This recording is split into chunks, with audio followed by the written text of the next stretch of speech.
আসসালামু আলাইকুম। আশা করি আপনারা সকলে ভালো আছেন। আলহামদুলিল্লাহ আমিও ভালো আছি। আমি গিয়েছিলাম তক্তারচালা হাটে। এখানে গিয়ে যা যা দেখলাম তা আপনাদের মাঝে তুলে ধরার চেষ্টা করব। আশা করি আপনাদেরও ভালো লাগবে। এখানে আপনারা দেখতে পাচ্ছেন চীনা হাঁসের বাচ্চা এবং টাইগার মুরগির বাচ্চা। দেখতে মাশাআল্লাহ কত কিউট। তারপর দেখতে পাচ্ছেন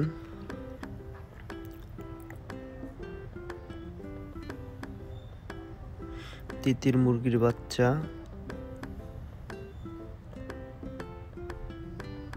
তারা নিজেদের পালক আঁচড়াচ্ছে। তিতির মুরগিগুলো বড় হলে অনেক সুন্দর কালারফুল হয়ে থাকে। এখানে আপনারা দেখতে পাচ্ছেন বড় চীনা হাঁস। একটু আগে যে বাচ্চাগুলো দেখছেন বড় হলে তারা ঠিক এমনই হবে। এবং কি পাশে দেখতে পাচ্ছেন দুটো রাজহাঁস।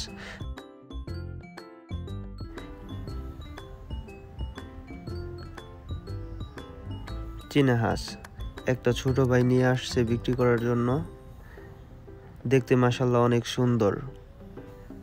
আল্লাহর কি অপরূপ সৃষ্টি।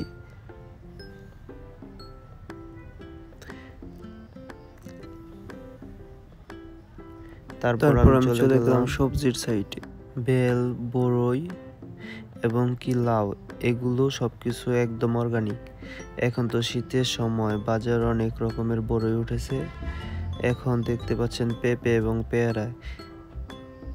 এই হাটে মোটামুটি নিত্য প্রয়োজনীয় সব জিনিসে আপনারা পেয়ে যাবেন। কি নেই এই হাটে।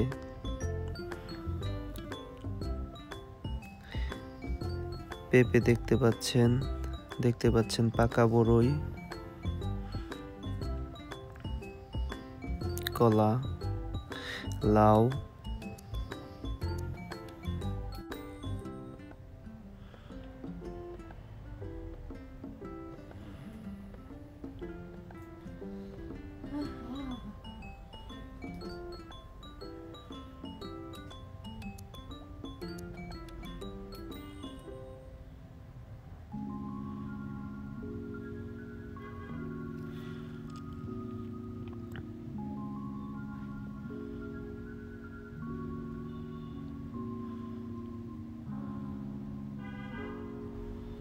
এখন আপনারা যদি আপনাদের কারো দেশি মুরগির ডিম, হাঁসের ডিম প্রয়োজন হয় তাহলে আপনারা এই হাটে চলে আসতে পারেন।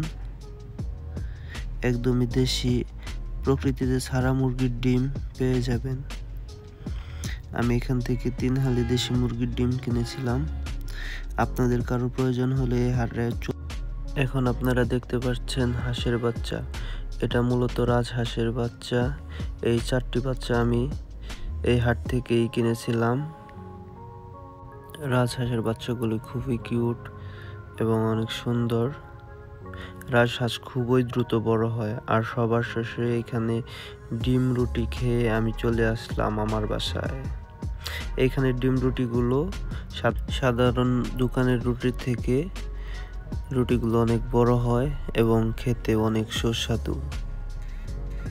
আর কারো কিছু জানার থাকলে কমেন্টে জানাবেন, ইনশাআল্লাহ উত্তর দেওয়ার চেষ্টা